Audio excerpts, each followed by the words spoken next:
Selamat malam saudaraku. Malam ini kita hendak menghayati panggilan Tuhan kepada setiap kita untuk menjadi hamba-Nya. Menjadi hamba Tuhan adalah mulia. Di tengah-tengah tuntutan zaman agar kita mencari kekuasaan, kekayaan, dan popularitas. Marilah kita hayati bahwa Yesus menghendaki kita menjadi hamba-Nya yang percaya dan bahwa Ia merancang apa yang baik bagi hidup kita. Renungkan panggilannya dengan menyanyikan Ku dengar panggilan Tuhan. Jemaat dimohon bangkit berdiri.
Saudara yang dikasihi Tuhan, ibadah Kamis Putih ini kita rayakan di dalam nama Allah Bapa, Putra, dan Roh Kudus.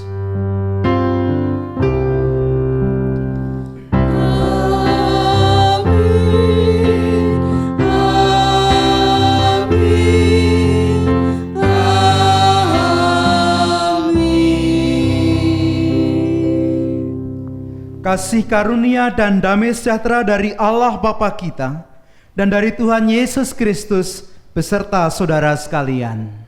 Dan beserta saudara juga. Disilakan duduk. Saudara-saudara yang dikasihi Tuhan, Tuhan Yesus bersabda, "Murid-muridku, sambutlah perjamuan makan terakhirku ini. Ingatlah, inilah saatnya untuk beralih dari dunia ini kepada Bapa. Aku berkata kepadamu, jikalau biji gandum tidak jatuh ke dalam tanah dan mati, ia tetap satu biji saja. Tetapi jika ia mati, ia akan menghasilkan banyak buah. Makanlah dan ingatlah akan pengorbanan yang menghasilkan kemenangan."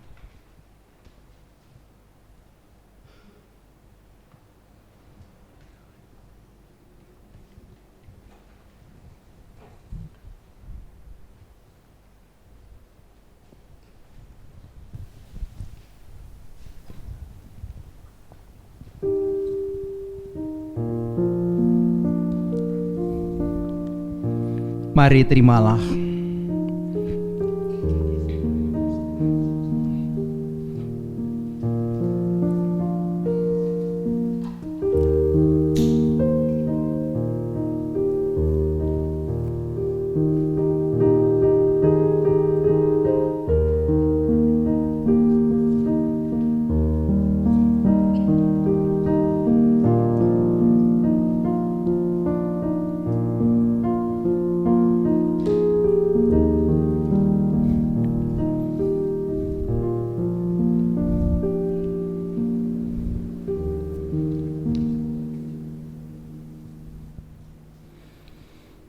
Mari makanlah dan minumlah dalam sukacita.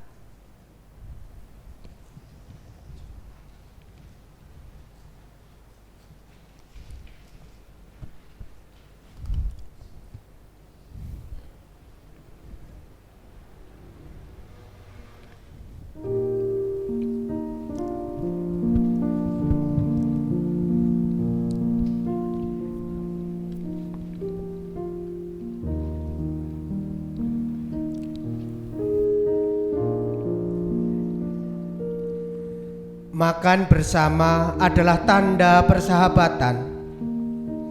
Ada percakapan, ada tawa, ada kegembiraan. Semua merasa bersahabat. Namun, benarkah semua saling bersahabat? Mereka sedang makan bersama, dan iblis telah membisikkan rencana dalam hati Yudas Iskariot, anak Simon, untuk mengkhianati Dia yang telah mengasihi kita. Marilah kita berdoa. Allah Bapa yang bertahta dalam kerajaan surga yang mulia, kami bersyukur kepadamu karena pemeliharaanmu dan kasih-Mu tiada henti dalam kehidupan kami. Namun kami manusia yang lemah ini ya Bapa, banyak kekurangan, banyak dosa yang kami lakukan. Terkhusus kami juga sering mengkhianati-Mu dalam pikiran kami, dalam ucapan kami, dalam perbuatan kami, sering menyedihkan hati-Mu. Ampunilah kiranya ya Tuhan segala kurang terima kasihku kepadamu. Hanya di dalam nama Tuhan Yesus kami telah berdoa dan mengucap syukur.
Saudara-saudaraku, hendaklah kamu ramah seorang terhadap yang lain, penuh kasih mesra dan saling mengampuni, sebagaimana Allah di dalam Kristus telah mengampuni kamu.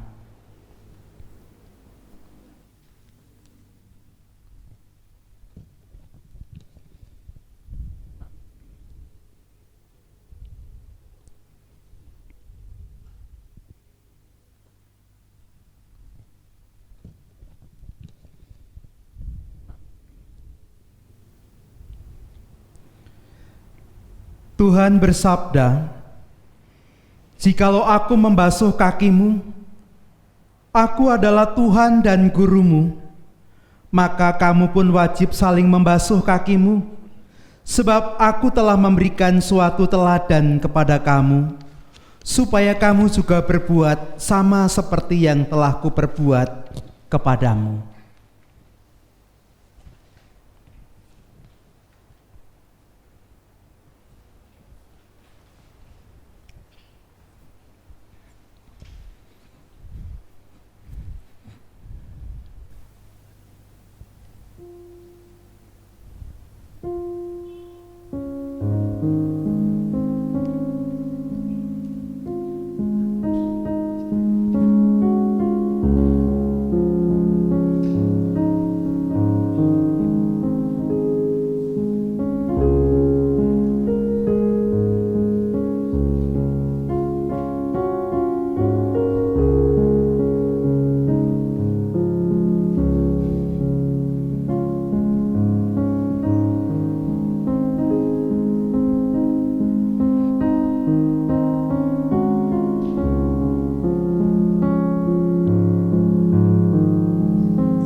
Pembasuhan kaki adalah simbol kerendahan hati. Panggilan sebagai hamba menjadikan kita sebagai pribadi yang rendah hati. Maukah kita hidup dalam kerendahan hati?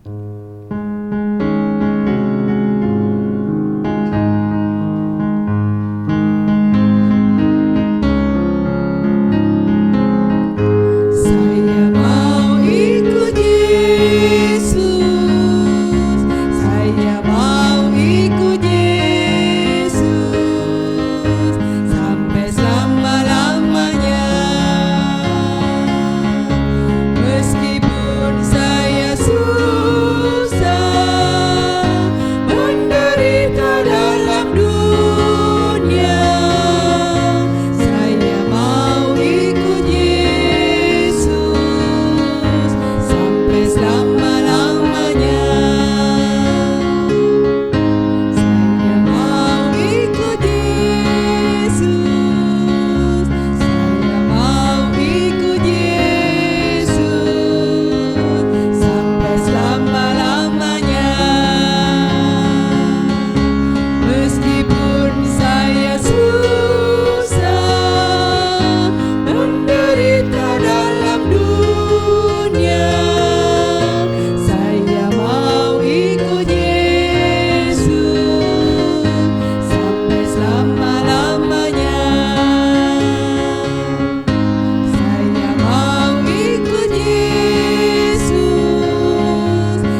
Ibu Bapak jemaat yang dikasihi Tuhan, mari bersama-sama kita tunduk dalam doa sebelum kita menerima firman Tuhan.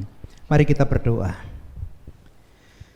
Bapa di dalam Tuhan Yesus Kristus, dalam penghayatan ibadah Kamis Putih ini, kami bersama-sama rindu untuk menerima kebenaran firman-Mu. Urapi kami dengan kuasa Roh Kudus-Mu, supaya sebagai pendengar kami dapat mendengar dengan baik, menyimpan dan melakukannya dalam hidup kami. Sebagai pewarta sabda, kami juga peroleh berkat dari pewartaan ini. Di dalam nama Tuhan Yesus Kristus, kami berdoa. Amin. Ibu, Bapak, dan saudara-saudara yang dikasihi Tuhan, selamat malam. Semoga tetap dalam sukacita setelah berhari-hari kelihatannya wajahnya bertambah kembung-kembung pipinya ini. Karena harus mengisolasi diri di rumah, maka yang dilakukan tidak banyak kecuali makan, tidur lagi, makan lagi, kayak Mbak Surip gitu katanya. Bapak Ibu yang dikasihi Tuhan, kita akan membaca firman Tuhan. Kita membaca dari Injil Yohanes pasal 13. Yohanes pasal 13 ayat yang pertama sampai dengan ayat yang ke-17. Nanti kita sambung ayat 31 bagian B sampai dengan ayat yang ke-35. Kita perhatikan bersama-sama demikian.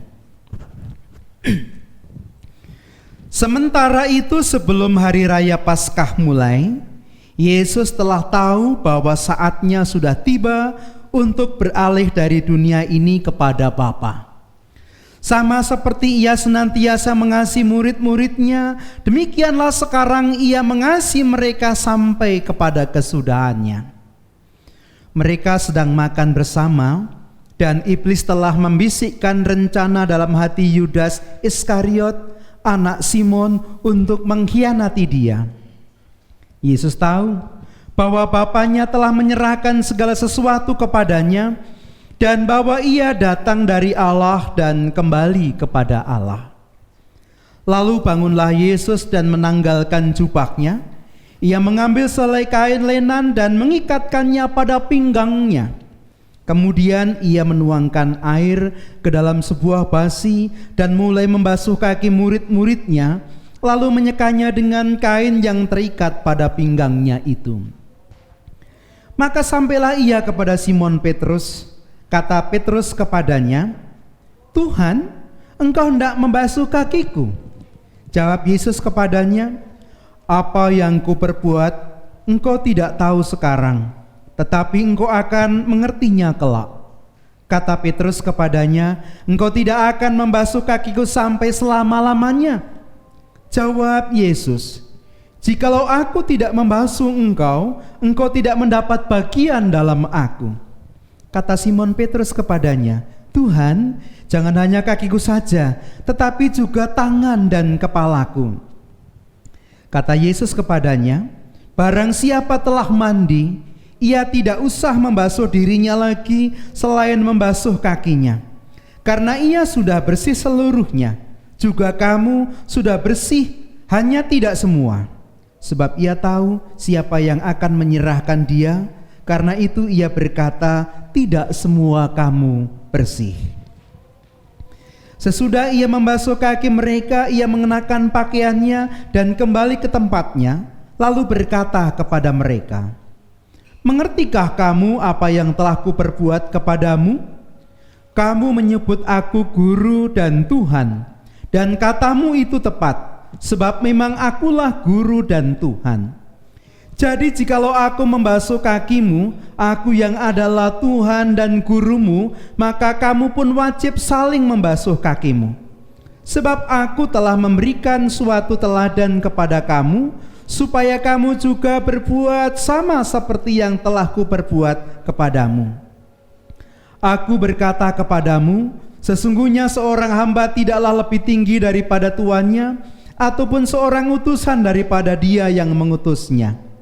Jikalau kamu tahu semua ini, maka berbahagialah kamu jika kamu melakukannya." Disambung ayat 31b sampai dengan 35. Berkatalah Yesus, "Sekarang anak manusia dipermuliakan dan Allah dipermuliakan di dalam dia. Jikalau Allah dipermuliakan di dalam dia, Allah akan mempermuliakan dia juga di dalam dirinya dan akan mempermuliakan dia dengan segera. Hai anak-anakku, seketika saja aku ada bersama-sama kamu, kamu akan mencari aku. Dan seperti yang telah kukatakan kepada orang-orang Yahudi, ke tempat aku pergi tidak mungkin kamu datang, demikian pula aku mengatakannya sekarang juga kepada kamu.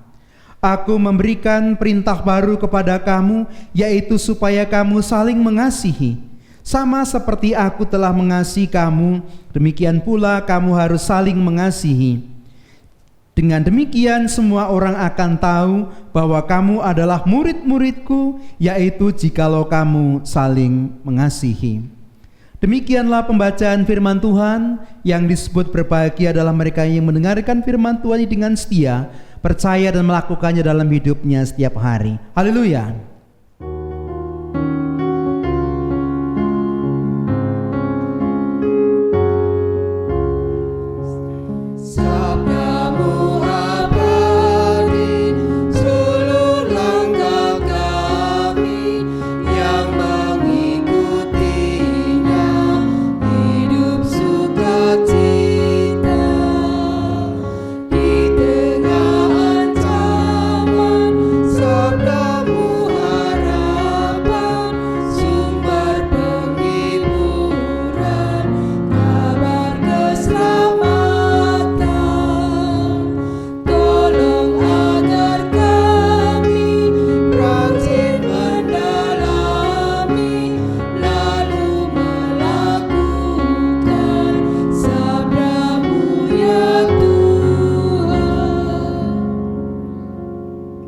Ibu bapak saudara-saudara jemaat yang dikasihi Tuhan, saya pernah punya sebuah pengalaman.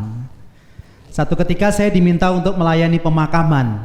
Ada jemaat yang tinggal di Jakarta, lalu dia meninggal dan kemudian mau dimakamkan di kampung halamannya. Jenazahnya dibawa ke kampung halaman dan saya diminta untuk melayankan ibadah pemakaman. Nah Bapak Ibu yang dikasihi Tuhan, saya pergi ke makamnya waktu lebih awal supaya bisa persiapan. Begitu saya tiba di makam itu, saya perhatikan ada beberapa orang yang sedang menggali makam. Nah dari antara beberapa orang itu ada satu orang yang gayanya perlente, berdiri sambil bersedekap, memberikan perintah pada orang-orang yang menggali makam. Dalam hati saya batin, pasti ini bos ini, pasti ini orang yang paling berkuasa di sini. Nah Bapak Ibu yang dikasihi Tuhan, ketika waktunya hampir tiba, saya masuk ke makam itu sambil menenteng sound control yang akan saya pakai untuk ibadah. Agak sempoyongan karena berat dan membawanya sendirian. Nah ketika saya sampai depan orang itu berkata pada saya, Mas, kok kayak kono kae?" Saya berhenti sebentar, agak kaget juga. Dan ketika saya berhenti, dia mengatakan kepada saya, "Iki pendetane wis teko urung iki." Bapak Ibu yang dikasihi Tuhan, saya dongkol saya sudah pakai baju hitam, sudah pakai koyo di sini hitam putih-putih itu loh. Masih ditanya pendetanya wis teko apa durung. Dan ketika saya dongkol itu Bapak Ibu yang dikasihi Tuhan, saya jawab begini, "Wah, mboten ngertos nggih Pak, mengke rak dugi nek dipun dikangseni nanti pasti dia datang." Lalu saya ngeloyor sambil bawa sound control itu. Nah Bapak Ibu yang dikasihi Tuhan, ketika kemudian jenazahnya datang, lalu upacara dimulai, saya berdiri pegang mikrofon lalu saya memimpin ibadah pemakaman itu. Hati saya bergejolak karena saya membayangkan orang tadi, terus perasaannya bagaimana. Sing ditekoni, "Pendeta wis teko urung Mas?" Agak kasar pertanyaannya, ternyata ya pendetane itu. Ya mungkin saya nggak prejengan jadi pendeta sih. Nah Bapak Ibu yang dikasihi Tuhan, tapi yang pasti ketika pemakaman selesai, orang itu mendatangi saya dan meminta maaf pada saya, mengucapkan terima kasih, lalu ngamper ke saya ke rumahnya. Rupa-rupanya dia keluarga dari yang meninggal. Ibu bapak dan saudara-saudara yang dikasihi Tuhan, kalau Bapak Ibu memperhatikan khotbah Minggu Palma kemarin, ada bagian yang menarik dikatakan di sana begini. Banyak orang senang, bangga ketika dipanggil sebagai hamba Tuhan. Tetapi tidak banyak orang yang senang ketika ia diperlakukan sebagai seorang hamba. Senang dipanggil hamba Tuhan, tetapi ketika diperlakukan sebagai hamba malah marah. Itu yang sering terjadi. Dan contohnya siapa? Ya saya sendiri. Saya sendiri pakai baju hitam, pakai collar, lalu menampilkan diri sebagai hamba Tuhan, tapi ketika diperlakukan sebagai hamba, Mas dokoke kono, kemudian jadi marah. Memang Bapak Ibu yang dikasih Tuhan, melayani sebagai hamba atau hamba yang melayani itu bukan perkara gampang, bukan perkara mudah. Ada banyak tantangannya, tetapi tantangan yang paling besar menurut saya ada dua.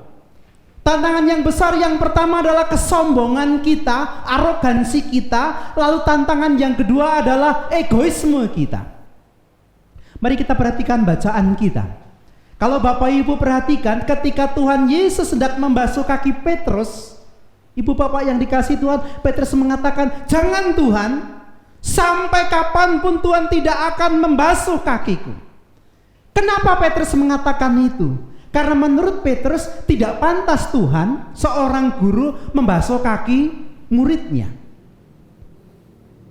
Bapak Ibu yang dikasih Tuhan, Petrus mengatakan tidak pantas Tuhan Yesus membasuh kakinya. Tetapi ketika perjamuan malam itu hendak dimulai dan tidak ada seorang pun yang berdiri untuk membasuh kaki, Petrus juga tidak berdiri untuk membasuh kaki gurunya, untuk membasuh kaki teman-temannya. Mengapa? Jawabannya karena Petrus merasa dirinya terlalu terhormat untuk melakukan pekerjaan sebagai hamba itu. Arogansi dia, kesombongan dia membuat dia mengatakan dirinya juga tidak pantas untuk membasuh.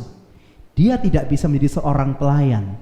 Dia tidak bisa menjadi seorang hamba ketika dia punya kesombongan diri, ketika dia punya arogansi. Itu yang pertama. Yang kedua Bapak Ibu yang dikasih Tuhan, hambatannya adalah egoisme. Kita perhatikan. Ketika Tuhan Yesus mengatakan pada Petrus, kalau aku tidak membasuh kakimu, maka engkau tidak akan mendapat bagian dalam aku.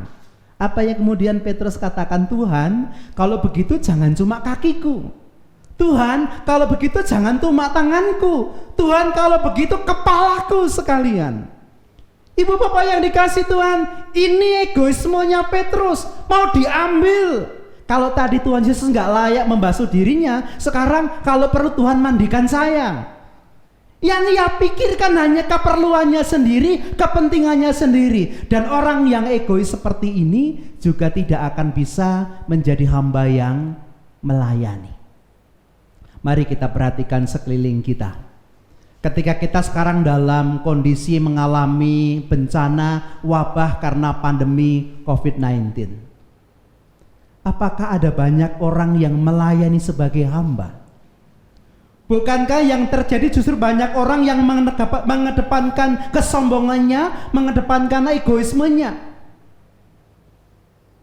Kata-kata, kalimat-kalimat yang meluncur, yang muncul di media sosial selalu isinya menyalahkan orang lain, selalu isinya menyalahkan orang lain, selalu isinya menyalahkan orang lain. Tidak terlalu banyak orang yang kemudian memberi diri untuk menolong orang lain. Bahkan yang kemudian mereka pikirkan bagaimana caranya mendapatkan keuntungan yang sebanyak-banyaknya dari peristiwa ini. Ada orang yang tega menimbun masker lalu menjualnya dengan harga yang tidak masuk akal, berkali-kali lipat, mencari keuntungan di tengah bencana. Egoismenya luar biasa. Nah, Bapak Ibu yang dikasih Tuhan, sekali lagi ada dua hal yang menghalangi kita untuk menjadi hamba yang melayani. Yang pertama kesombongan kita, yang kedua egoisme kita. Pertanyaannya adalah, lalu kalau begitu bagaimana caranya supaya kita bisa menjadi hamba yang melayani itu? Ibu Bapak yang dikasih Tuhan, jawabnya hanya satu. Hendaklah kita memiliki cinta kasih. Cinta kasih itu yang akan memampukan kita untuk menjadi hamba yang melayani. Mari kita perhatikan. Ketika perjamuan malam itu hendak dimulai, Tuhan Yesus menyatakan cintanya kepada murid-muridnya. menunjukkan kasihnya kepada mereka, dan kasih itu dikatakan sampai kapanpun, seterusnya, selamanya. Dan didorong oleh kasih itu, kemudian Tuhan Yesus berdiri, melepas jubahnya, mengenakan kain lenan dan membasuh muridnya satu persatu. Kasih yang mendorong Tuhan Yesus. Karena begitu besar kasih Allah akan dunia ini, sehingga ia mengaruniakan anaknya yang tunggal, supaya barang siapa yang percaya kepadanya tidak binasa, melainkan beroleh hidup yang kekal. Karena begitu besar kasih Allah akan dunia ini. Itu sebabnya kemudian Tuhan Yesus pada ayat yang ke-34 dan ke-35 menekankan pada murid-muridnya, hendaklah kalian hidup dalam kasih satu dengan yang lain. Kasihlah samamu seperti aku sudah mengasihi engkau, dan dengan begitu akan tampak bahwa engkau adalah murid-muridku. Akan tampak bahwa engkau adalah pengikutku. Kasih ini yang akan membuat kita bisa melayani sebagai seorang hamba. Karena kasih ini pula yang membuat Tuhan Yesus bersedia menanggalkan kealahannya menjadi manusia dan melayani sebagai hamba. Saudara-saudara yang dikasihi Tuhan, kasih itu luar biasa. Mas Adi pernah jatuh cinta? Pernah disambut cintanya? Wah. Kalau saya kok lebih sering ditolak cintanya. Bapak Ibu yang dikasihi Tuhan, orang yang jatuh cinta itu bisa melakukan apa saja demi orang yang dicintai. Orang yang tinggi besar, tatonya di mana-mana, badannya steret, bisa loh nenteng tas belanjaan, ngikuti istrinya dari belakang, masuk ke pasar. Kenapa dia melakukan itu? Ya karena cintanya, karena kasihnya. Ketemu sama teman-temannya dibilang, kui ikatan suami takut istri. Ya nggak apa-apa. Kenapa? Karena cintanya kepada istrinya. Seorang ayah karena cintanya kepada anaknya rela bekerja, rela melakukan banyak hal dengan susah payah untuk memenuhi kebutuhan anaknya, untuk membuat masa depan anaknya terjamin. Seorang ibu karena cintanya rela mengandung 9 bulan, melahirkan anaknya dengan kesakitan, mengasuhnya sedemikian rupa, mengorbankan semua kepentingan pribadinya karena cintanya kepada anaknya. Kasih itu yang menjadi kunci supaya kita bisa melayani sebagai seorang hamba seperti teladan Tuhan Yesus. Nah, kalau kita punya kasih, kita punya cinta dalam situasi kita yang sedang prihatin karena bencana sekarang ini, ibu bapak dan saudara yang dikasihi Tuhan, maka kita akan saling menopang satu dengan yang lain. Maka kita akan saling memperhatikan satu dengan yang lain. Sebagai gereja yang kita bicarakan bukan cuma ibadahnya bagaimana, persembahannya bagaimana, bukan cuma itu, tapi yang akan kita bicarakan adalah bagaimana kita bisa jadi garam dan terang dunia. Bagaimana kita bisa menolong mereka, bagaimana kita bisa membantu mereka, karena kita punya kasih. Karena kita punya hati seorang hamba yang siap melayani. Tuhan Yesus teladannya. Tuhan Yesus sudah membasuh kaki murid-muridnya, sudah membasuh diri kita dengan darahnya supaya kita dikuduskan. Oleh karena itu kewajiban kita untuk melakukan teladan yang sama, menjadi hamba yang melayani. Singkirkan egoisme, singkirkan kesombongan, tetapi pupuklah kasih dalam diri kita, pupuklah kasih dalam hati kita, supaya kesanggupan untuk melayani itu ada dan nyata dalam kehidupan kita. Selamat merayakan Kamis Putih. Tuhan memberkati. Amin. Kita mengambil saat hening bersama-sama. Jemaat kami mohon untuk bangkit berdiri.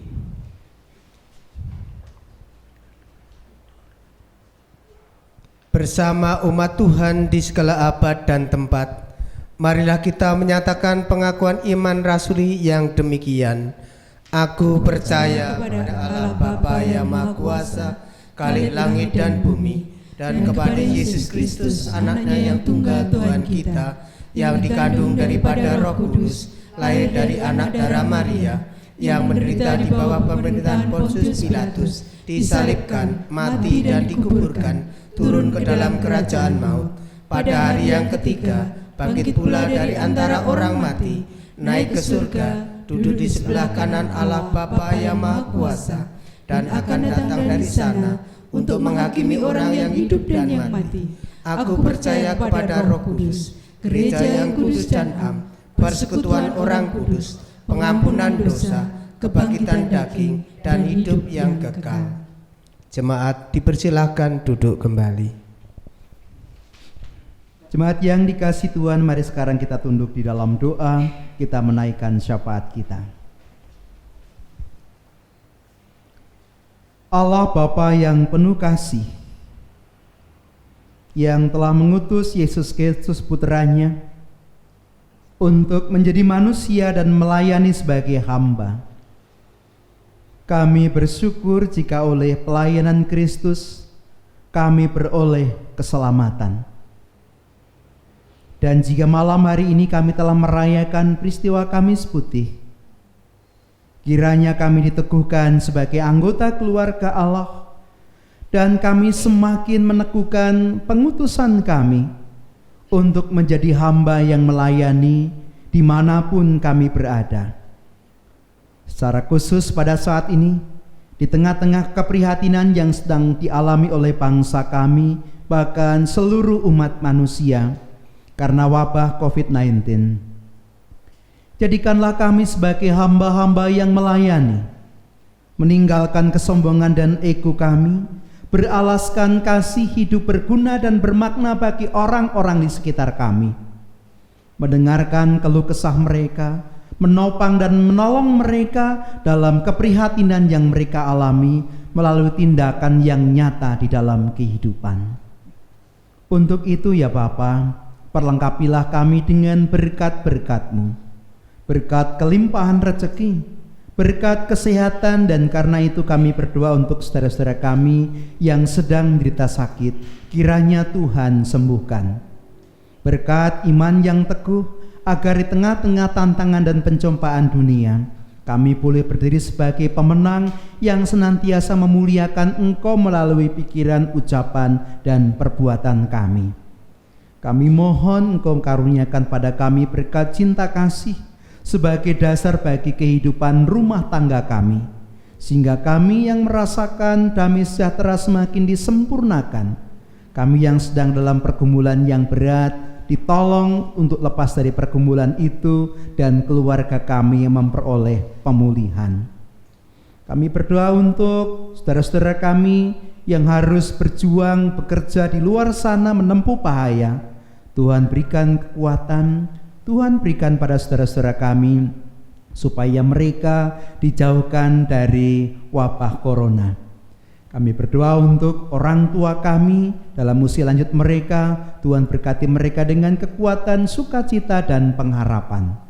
Kami berdoa untuk anak-anak kami yang terpaksa harus sekolah dari rumah, belajar di rumah. Tuhan berikan pada mereka ketekunan, hikmat, dan kesungguhan hati. Hidup kami ya Allah sepenuhnya kami serahkan dalam tangan pengasihan-Mu, dan kiranya Engkau berkenan memakai kami, mengutus kami untuk menjadi hamba-hamba yang setia melayani. Demi nama Kristus kami berdoa. Amin. Tuhan telah memberikan yang terbaik buat kita. Mari kita juga memberikan yang terbaik baginya. Firman-Nya mengatakan, ucaplah syukur senantiasa atas segala sesuatu dalam nama Tuhan kita Yesus Kristus kepada Allah dan kepada Bapa kita, dan rendahkanlah dirimu seorang kepada yang lain di dalam takut akan Kristus. Efesus 5 ayat 20-21.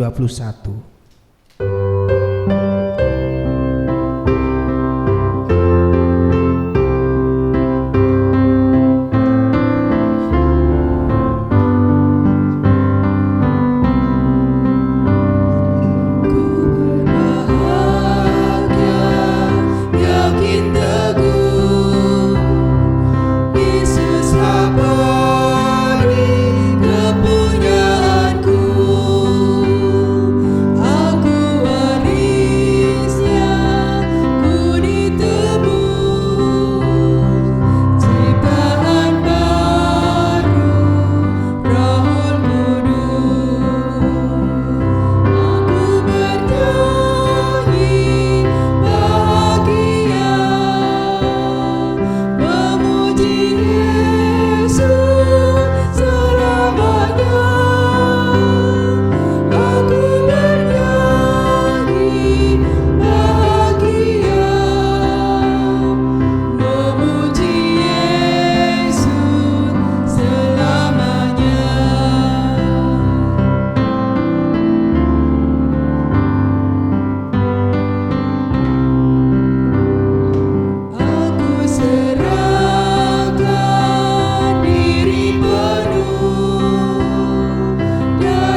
Jemaat kami mohon untuk bangkit berdiri. Mari kita haturkan persembahan dengan berdoa. Allah Bapa yang Maha Kasih, kami mengucap syukur kepadamu karena Engkau selalu memelihara kehidupan kami. Terkhusus pada hari ini ya Bapa, Engkau telah memberikan kebenaran firman-Mu bagi kami, sehingga kami boleh merasakan kasih-Mu yang tiada henti dalam kehidupan kami. Kami mengucap syukur ya Bapa, pada kesempatan hari ini kami boleh mengumpulkan sedikit persembahan berupa uang yang telah kami persiapkan dari rumah kami masing-masing.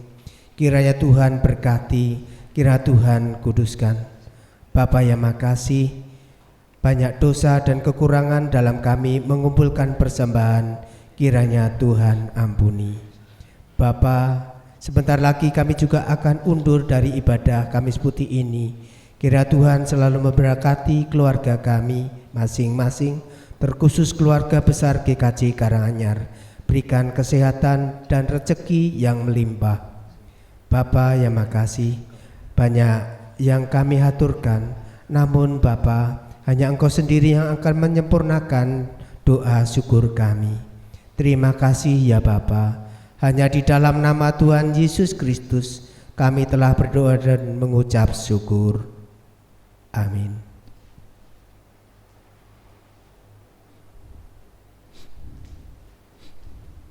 Saudara-saudara, Tuhan telah menunjukkan kasih-Nya. Kami telah diselamatkan oleh-Nya. Tuhan telah memanggil kita menjadi hamba-Nya. Kami mau menjadi hamba-Nya yang percaya. Jadilah hamba Tuhan yang percaya. Kami mau percaya dan diutus. Kami mau hidup seturut kehendak-Mu.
Pergilah dalam perlindungan kasih Tuhan yang senantiasa menyertai dan memberkati.